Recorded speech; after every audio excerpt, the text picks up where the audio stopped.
गुजरात के अहमदाबाद में बुधवार को 7th day Adventist higher secondary school में 10वीं कक्षा के छात्र की चाकू गोदकर हत्या के मामले के बाद सनसनी फैल गई। इस घटना के बाद मृतक छात्र नयन संतानी के परिवार वालों में स्कूल प्रशासन के प्रति बेहद गुस्सा है। परिवार और स्थानीय लोगों ने स्कूल प्रशासन पर गंभीर आरोप लगाए हैं। परिजनों का कहना है कि अगर स्कूल लापरवाही नहीं दिखाता तो आज उनका बेटा जिंदा होता। उनका कहना है कि स्कूल प्रशासन ने नयन को अस्पताल पहुंचाने में देरी कर दी, जिसके चलते उनके बच्चे की जान चली गई। बता दें, डॉक्टर्स ने भी इस बात की पुष्टि की है कि नयन को अस्पताल लाने में देरी हो गई थी। अगर नयन को पहले ट्रीटमेंट मिल जाता तो शायद उन्हें बचाया जा सकता था। इस मामले में सरदार पटेल अस्पताल के 4 सर्जन समेत 8 डॉक्टरों की टीम द्वारा दी गई मेडिकल रिपोर्ट के मुताबिक नयन के पेट के बाहर तकरीबन 1.5 सेंटीमीटर का घाव दिखाई दे रहा था।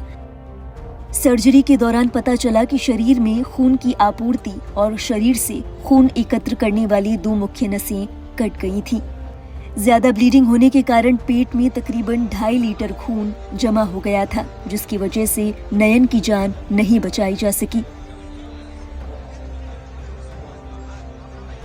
बता दें, परिजनों और स्थानीय लोगों का ये भी आरोप है कि जब छात्र खून से लथपथ तड़प रहा था, तब स्कूल प्रबंधन मदद करने की बजाय सबूत मिटाने की कोशिश कर रहा था। आरोप लगाया गया कि इस घटना के बाद पानी का टैंकर बुलवाकर खून के धब्बे, जो कि इस मामले में पुख्ता सबूत साबित हो सकते थे, उन्हें साफ कराया गया। गौरतलब है, इस हत्या की खबर फैलते ही इलाके में माहौल तनावपूर्ण हो गया। मृतक छात्र सिंधी समुदाय से था, जिसके बाद बड़ी संख्या में समाज के लोग स्कूल पहुंचे और जमकर नारेबाजी की। भीड़ ने स्कूल की बसों और कई वाहनों को नुकसान पहुंचाया। मौके पर भारी पुलिस बल तैनात करना पड़ा।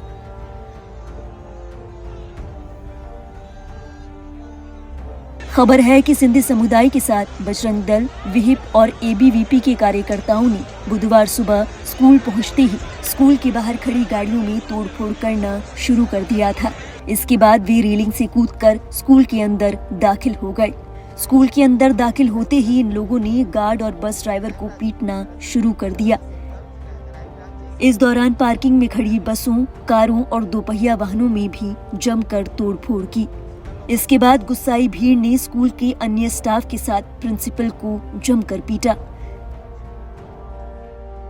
सूचना पर पुलिस की टीमें भी मौके पर पहुंची, लेकिन लोगों में इतना रोष था कि पुलिस कर्मियों के सामने भी उनका गुस्सा शांत न हुआ। वे स्टाफ को लगातार पीटते रहे। इस मामले में बात करते हुए वकील नितिन गांधी ने भी स्कूल की जवाबदेही होने की बात कही। जो 7 डे स्कूल वाला जो केस है, उस केस में जो जुवेनाइल अक्यूज है, उसके सामने मर्डर के चार्ज लग सकते हैं और साथ ही साथ जुवेनाइल जस्टिस जो एक्ट है, उसके प्रोविजन अप्लाई होते हैं। देखने जाए तो जब स्कूल के अंदर कोई भी इंसिडेंट हो चुका है तो सेक्शन 75 ऑफ जेजे एक्ट ऐसा कहता है कि जो इंस्टीट्यूशन होता है, जो उसका पेरेंट कहलाता है, उनकी जवाबदारी आती है कि उसको उसमें से सेव करना। पर ये केस में देखते हुए कि जब स्कूल के अंदर कोई बनाव बना है तो स्कूल की भी नेग्लिजेंसी कोई भी जगह पर दिख रही है, जो सेक्शन 75 की डेफिनेशन में आ रहा है। और आप देखने जाए तो पास्ट में भी जब आशाराम आश्रम के गुरुकुल में से 2 बच्चे गुम हो गए थे, उस केस में भी आशाराम आश्रम के जो संचालक थे, जो इंचार्ज थे गुरुकुल के, उनके ऊपर भी एफआईआर हुई थी और उनके सामने भी केस प्रोसीडिंग स्टार्ट हुई थी। इसी बीच खबर है कि मामले के बाद स्कूल के खिलाफ एनएसयूआई ने जोरदार प्रदर्शन किया।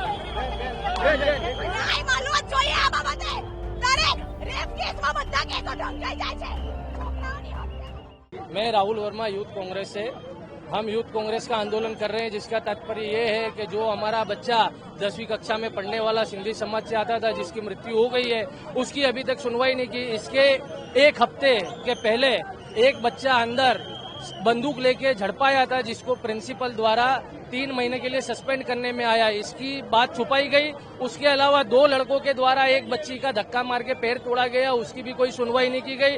और प्रिंसिपल का कहना है कि हमारे फर्म में ये सब नहीं होता है। ये फर्म किस बात के लिए कहते, क्या ये लोग बिजनेस चला रहे हैं? ये अपने स्कूल को बिजनेस घोषित कर चुके हो। लाखों का डोनेशन लेने के बाद ये लोग एडमिशन लेते हैं, उसके बाद भी कोई सुनवाई नहीं। अगर इस बच्चे को इंसाफ नहीं मिला तो यूथ कांग्रेस सतत आंदोलन करेगा और स्कूल को बंद करा कर ही मानेगा। बता दें, मामले में संयुक्त आयुक्त जयपाल सिंह राठौर ने बताया कि आरोपी नाबालिग छात्र को हिरासत में ले लिया गया है। उसके खिलाफ FIR दर्ज की जा चुकी है। उन्होंने बताया कि मामले की गंभीरता को देखते हुए ये जांच अपराध शाखा यानी CBI को सौंपी गई है।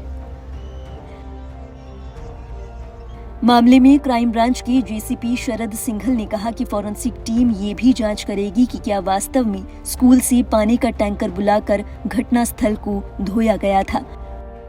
उन्होंने आश्वासन दिया कि अगर जांच में और लोग भी दोषी पाए जाते हैं तो सभी पर सख्त कार्रवाई होगी। ये घटना बहुत निंदनीय है, दुखनीय है। एक परिवार का 15 साल का बच्चा गया है, पर पुलिस अपनी तरफ से पूरी कोशिश और काम किया है, अरेस्ट कर लिया गया है और सरकार भी काम कर रही है। हम इस मामले में किसी को एक तरह का भाई कुछ भी बख्शना नहीं चाहते, ये हमारा एश्योरेंस। पब्लिक के लिए मैसेज है कि बच्चे की अंतिम संस्कार बाकी है, वो खत्म होने दीजिए। उनको जो भी डिमांड है, या तो जो भी कहना है हमारे साथ, या तो सरकार के साथ, या तो शिक्षण विभाग के साथ, या तो पुलिस विभाग के साथ नेगोशिएट करे और परिस्थिति की शांति बनाए रखे। इतनी हमारी नम्र अपील। इस घटना के बाद शुक्रवार सुबह कांकरिया स्थित बलवंत राय हॉल में छात्र नयन संतानी का अंतिम संस्कार किया गया।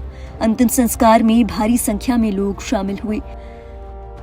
अंतिम संस्कार में अहमदाबाद शहर कांग्रेस अध्यक्ष सोनलबीन पटेल, जमालपुर विधायक इमरान खेड़ावाला, पूर्व विधायक हिम्मत सिंह पटेल, अहमदाबाद नगर निगम विपक्ष के नेता शहजाद खान पठान और नरोड विधानसभा से भाजपा विधायक और सिंधी समाज की डॉक्टर पायल कुकरानी भी शामिल हुई।